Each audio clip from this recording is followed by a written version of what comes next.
There is nothing more thrilling in sports than a Game 7. Wire-to-wire stalemates, crazy comebacks, unexpected heroics, buzzer beaters, walk-offs, and of course, sudden death. With your help in our community tab, I've determined the 20 best Game 7s in the combined history of the NBA, MLB, and NHL. This video breaks down the first 10 of those, so stay tuned for part 2 in just a couple of weeks. We're focusing mostly on the Game 7 itself, so this isn't a list of the greatest comebacks or greatest chokes or greatest series, though most of our entries would qualify for those as well. What is your favorite Game 7 ever and why? Share your thoughts in the comments and let me know what other topics you'd like me to cover in future videos. Alright, take a deep breath everyone, cause shit's about to get real.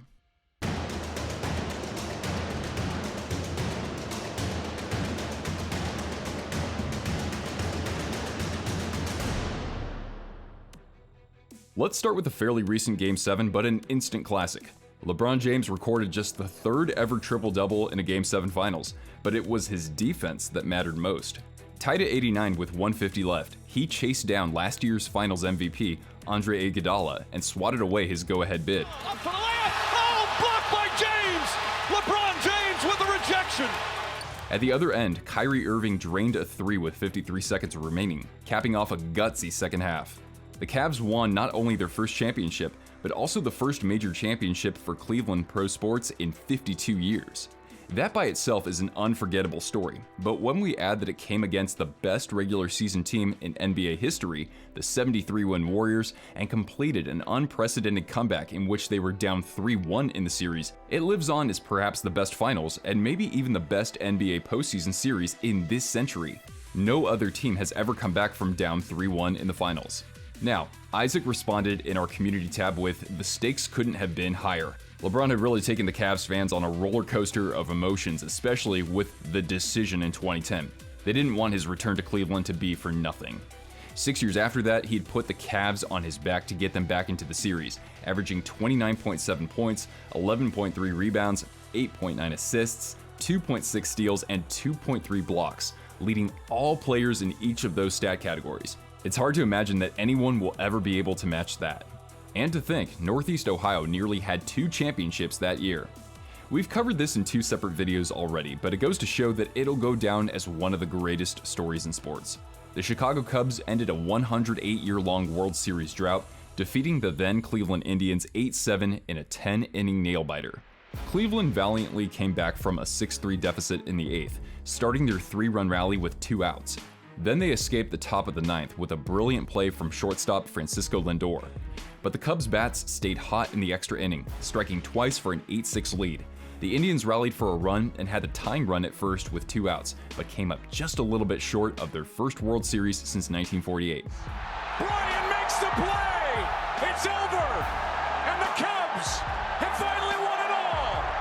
8-7-10! It was a memorable game in a number of ways. Dexter Fowler became the first player to lead off a World Series Game 7 with a home run, coming against Corey Kluber no less. Then after committing a throwing error that helped produce 2 runs for Cleveland, David Ross became the oldest player to homer in a World Series Game 7 at 39 years. And as for the Indians, Rajai Davis, who had homered just 55 times over 11 seasons, dug out a 98-mile-per-hour offering from Aroldis Chapman with 2 outs and 2 strikes in the 8th to tie things up. It's the latest occurring game-tying home run in World Series Game 7 history. True, Chapman had been overworked from Games 5 and 6. Don't worry, Cleveland fans, I left the 97 Fall Classic off this list, but at least for that one, you didn't blow a 3-1 series lead. Green Bay Peyton said, as a Cubs hater, it's Cubs versus Indians. That's respect, especially if you're a fan of a team who hasn't won the big one yet. I hope that time comes soon though. Everyone should experience that. And Will added that breaking the century-long curse had him crying the whole night that night. That's probably because there are no words to describe what must have been an emotional tsunami. And as far as the Cubs go, if you're fascinated by the lore of their curse, I highly recommend checking out my video on the 03 team. It would have been a matchup for the ages if that team would have advanced to the World Series and taken on another cursed team at that time, the Boston Red Sox. But Aaron Boone delivered the biggest middle finger to Red Sox Nation in the bottom of the 11th inning of the ALCS. You can't script a more dramatic ending to a 7-game series between arguably the 2 most bitter rivals in American pro sports. Actually, you can, but hold on a second. The Sox were up 4-0 in the 4th inning, knocking Roger Clemens out of the game. One of those runs came on an error from third baseman Enrique Wilson, who had started the game over Boone. The now Yankees manager was batting under 200 in the playoffs. Pedro Martinez had thrown 7 innings of 2-run ball, striking out 8. He came out for the 8th, and following an out, gave up a double to Jeter, then an RBI single to Bernie Williams, and then a ground rule double to Godzilla Hideki Matsui. Somehow Grady Little hadn't pulled him by now, but he would after Jorge Posada booped a 2-run bloop to tie things up. The great Mariano Rivera pitched 3 shutout relief innings, taking things to the bottom of the 11th. Boone had replaced Wilson in the 9th, and on the first pitch from knuckleballer Tim Wakefield. Leading by 3 as Boone hits it to deep left. That might send the Yankees to the World Series. Boone, a hero in Game 7. However, the Yankees lost the World Series in 6 games to the Marlins, despite having over $100 million more in payroll. As for the Sox, next year gifted fans one of the best redemption stories in sports, as Boston battled New York once again. Down 3-0 in the series, they completed the only reverse sweep in MLB history, capping things off with an emphatic 10-3 Game 7 victory. They wouldn't lose again, sweeping the St. Louis Cardinals and breaking the 86-year curse of the Bambino. Now on the subject of reverse sweeps, the Toronto Maple Leafs overcame a 1-0 deficit in the third period of Game 7 against the Detroit Red Wings, becoming the only team in the history of the Stanley Cup Final to complete a reverse sweep in a best-of-7. After being down 3-0 in the series, Leafs coach Hap Day did something we would never see in sports today.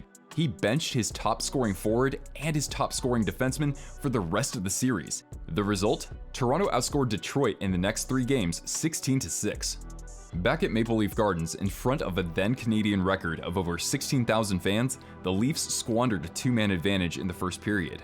Hall of Famer Sid Howe, no relation to Gordy, broke the tie for the Red Wings in the second. But Toronto charged back in the third with 3 goals in under 9 minutes, outshooting Detroit 16-7 in the final period for the franchise's 4th Stanley Cup and first in a decade. The Maple Leafs went on to raise Lord Stanley's Cup 9 more times, but haven't won one since the league expanded from 6 to 12 teams in 1967. Arguably the most successful franchise to enter the NHL since then, the Pittsburgh Penguins had just come off back-to-back cups and boasted one of the NHL's best teams ever. In Game 7 of the division finals against the New York Islanders, they stormed back from a 3-1 deficit in the final 4 minutes, with Rick Tocchet scoring the equalizer with 1 minute left. But the Islanders' David Volek, who had scored just 8 goals in the regular season, broke through the Penguins' defense and sent them packing in one of the greatest overtime moments in NHL history. Volek shoots, scores! David Volek, Islanders! And they'll be a new Stanley Cup champion in 1993! The NHL's MVP that year, Mario Lemieux, led a Penguins team bursting with Hall of Fame talent. Ron Francis, Larry Murphy, Joe Mullen, Jaromir Jagr, and arguably the greatest NHL head coach ever, Scotty Bowman. They finished the regular season on a 17-game winning streak, an NHL record, before a tie in their last game. Meanwhile, the Islanders had no future Hall of Famers and finished with 32 points fewer than Pittsburgh. It wasn't their only great Game 7, as they prevailed in a 1987 series against the Capitals in quadruple overtime. But given their juggernaut opponent here, I think this performance is their best. Sadly, Volek had to retire next year because of a herniated disc. Nonetheless, he'll always be remembered for his underdog heroics. We'll stay in the Steel City for this next one, but first, if you're enjoying my uploads and want to help this channel take off, tap join below and become a member. You'll get access to a handful of perks for as little as $1 a month. And hey, you can cancel at any time. Alright, let's keep moving. I was surprised to see that there has only been one walk-off home run in the 40 Game 7s in World Series history. It came off the bat of the Pirates' Bill Mazeroski. For a while though, it was almost as if the Yankees were going to be the ones completing the major comeback. Pittsburgh carried a 4-0 lead into the 5th inning, including a Rocky Nelson home run that was the team's first since Game 1. New York rallied for 7 runs from innings 5 through 8, including a 3-run blast from Yogi Berra to put his team up 7-4. Then it was the Pirates' turn. A bad hop that knocked Yankee shortstop Tony Kubek out of the game prolonged a lengthy rally, capped off by a 3-run blast from Hal Smith.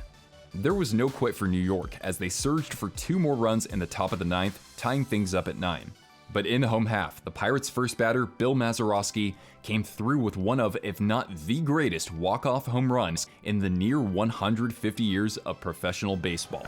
There's a drive into deep left field. Look out now. That ball is going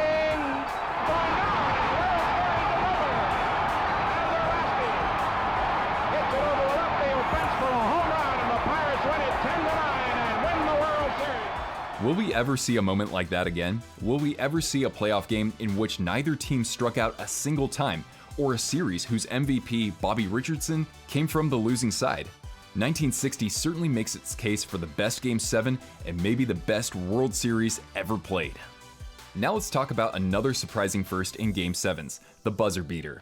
That didn't come until 2019 in a back-and-forth bout between the Philadelphia 76ers and the Toronto Raptors. Who would have thought that, especially in a Game 7, a team that shot just 38% from the field, including just 23% from downtown, would end up winning, albeit against Joel Embiid and Jimmy Butler? Kawhi Leonard didn't have his most efficient performance either, but he persevered time after time to keep the score for the most part within one possession. Another key performance came off the bench from Serge Ibaka. He shot 6 of 10, including 3 of 5 from beyond the arc. But more importantly, he and Kawhi combined for 8 of the Raptors' 16 offensive rebounds, giving them plenty of second chances. On the Philly side, Embiid and Butler also had a rough go from the floor, but the other 3 starters combined for 45 points, shooting 14 of 25. Let's cut to the final seconds. Embiid hit 2 free throws to cut the deficit to 1, 89-88. Kawhi was quickly fouled and went to the line, draining the first shot.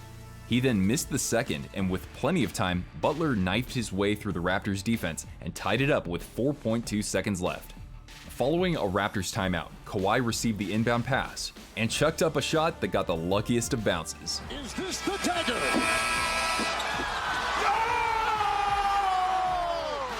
Now, Justin said that this game holds a special place in his heart for the shot heard all around Canada.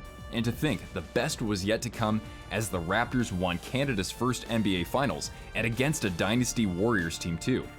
With Kawhi's inspiring performance, there was no doubt that the Raptors' leader wouldn't give his team a chance to triumph. But what about a team whose leader left the game on a stretcher? This marked only the second time in Stanley Cup playoffs history that a team scored 4 goals off a 5-minute major penalty, holding a 3-0 lead in the third period. Cody Eakin of the Vegas Golden Knights cross-checked captain Joe Pavelski of the San Jose Sharks off the faceoff, and Paul Stastny shoved him out of his way. The cross-check likely warranted a 2-minute minor penalty, but that's not how the officials saw it. Because Pavelski's head had slammed onto the ice, thereby ending his night, the refs doled out a 5-minute major. The Sharks' power play erupted. Kevin Labanc assisted on each of the first 3 tallies to tie the game, then 28 seconds after the third goal, added one of his own.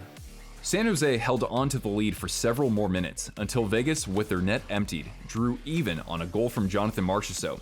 We were headed to sudden death, and I say we because I was right there for all of it. Yeah, that's actually me. Now, many of you know what happened in overtime, but there's one huge storyline in the Sharks' tremendous comeback from down 3-1 in the series that I can't leave out. They had been outshot 59-29 in Game 6. They had no business winning that one, especially when during the second overtime, Barclay Goodrow took a slashing penalty, the only infraction in either OT. But he was bailed out on a shorthanded goal from Tomas Hertl that extended the series. Goodrow was a bench warmer in overtime of Game 7, playing just one shift in the extra stanza, but with his teammates running out of steam, he hopped onto the ice to give the Sharks a shot in the arm. With under 2 minutes left, Erik Karlsson collected a turnover and saw the streaking Goodrow charging into the Vegas zone.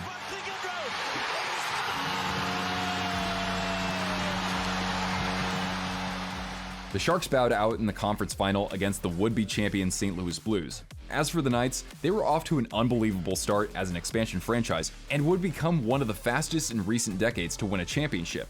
So then, who did it quicker? In one dugout was an Arizona Diamondbacks franchise in just its 4th season. They'd just come off a dominating 15-2 beatdown in Game 6 and had Curt Schilling, the National League's Cy Young runner-up, on the mound. In the other dugout was a Yankees dynasty looking to bring New York a World Series not even 2 months after the September 11 attacks. Starting for them was Roger Clemens, who had just won his 6th Cy Young. Both teams knew they'd be challenged to score runs, so they were aggressive on the base path. Exceptional defensive plays from both teams kept this a 1-1 game though. In the top of the 8th, behind 0-2 in the count, Alfonso Soriano belted a shin-high pitch to put the Bronx Bombers ahead 2-1. That's all that legendary closer Mariano Rivera would need to give New York its 4th straight World Series, or so it seemed. Before we get to that though, we can't overlook another clutch pitching performance, this time from the guy who beat out Schilling for the NL Cy Young. teammate Randy Johnson. Just the day prior, he threw 7 innings and now was coming in to shut the door. The Yankees wouldn't score another run. Johnson had allowed just 2 runs in 17 1/3 innings over the series. Now back to Mo. In 141 postseason innings, he had recorded an astonishing 0.7 ERA and had converted 23 straight save opportunities. He got through the 8th inning quickly, starting things off by striking out Luis Gonzalez. But the D-backs got their rally going in the bottom of the 9th. After a Mark Gray single, Damian Miller put down a sac bunt for Rivera to field. He only committed 1 error in 96 playoff games, but this was the one. Tony Womack turned on a hanging slider to tie things up, and then Craig Counsell advanced on an HBP. With the bases loaded, the same guy Rivera struck out in the 8th, Luis Gonzalez, stepped up to the plate. He fouled off the first pitch, but knew exactly where the next one was going, in the same spot. Floater, center field. The Diamondbacks are world champions. Dylan the Haunter said, watching a really new team beat a dynasty like the Yankees is incredible, and that Gonzalez hit might be the most classic play in baseball history. You also gotta remember that the D-backs weren't just a fluke. After their first campaign, they had a 100-win season and were well above 500 over the course of 5 years. They were due. On the flip side, that was one of the more uncharacteristic meltdowns we've ever seen. But for our last Game 7 in this video, let's flip the script and talk about someone with a reputation as a perennial playoff letdown. Many of you know that Chris Paul has been on a team that has blown a 2-0 series lead 5 times, a dubious NBA record. But in the first round of 2015 against the defending champion Spurs, he reversed his fortunes with this clutch jumper over Tim Duncan. This series finale gave us 31 lead changes, highlighted by Blake Griffin's triple-double. The game could have easily gone the other way though. Toward the end of the first quarter, CP3 tweaked his hamstring and went to the locker room. But 3-time 6th man of the year Jamal Crawford picked his teammate up with 16 off the bench. The Spurs were able to match the Clippers with yet another strong showing from the tandem of Parker and Duncan, as they combined for 47. Boris Diaw drained a 3 to close out the first half and keep his team within 2. The second half was just as much of a stalemate. Paul lit it up for 18 of his 27 points in the final 2 quarters, including this 3 in the waning seconds of the third to regain the lead. He ended up shooting 9 of 13, including 5 of 6 from downtown, and adding 6 assists and just 1 turnover. Unsurprisingly, this one went down to the wire. With 1:10 left, Crawford made a tenacious drive to the hole to tie the game at 107. On the final possession, locked at 109, Paul squared off against Danny Green near half court. Green had given the Clippers fits all game long, notching 16 points, 8 boards, and 5 blocks. But in the final seconds, Paul created just the amount of separation he needed. Paul. And he got it! 1 second left! Clippers by 2! The Clippers knocked off the defending champions and met the Houston Rockets in the next round. But in somewhat CP3 fashion, they blew a 3-1 series lead. Alright, that's the first half of the 20 greatest Game 7s in sports. Which one is your favorite? Comment down below and stick around for part 2 in just a couple of weeks. Hope you enjoyed this one and thank you for watching. I'm Nick, and I'll see you next time, right here on Sudden Death Sports.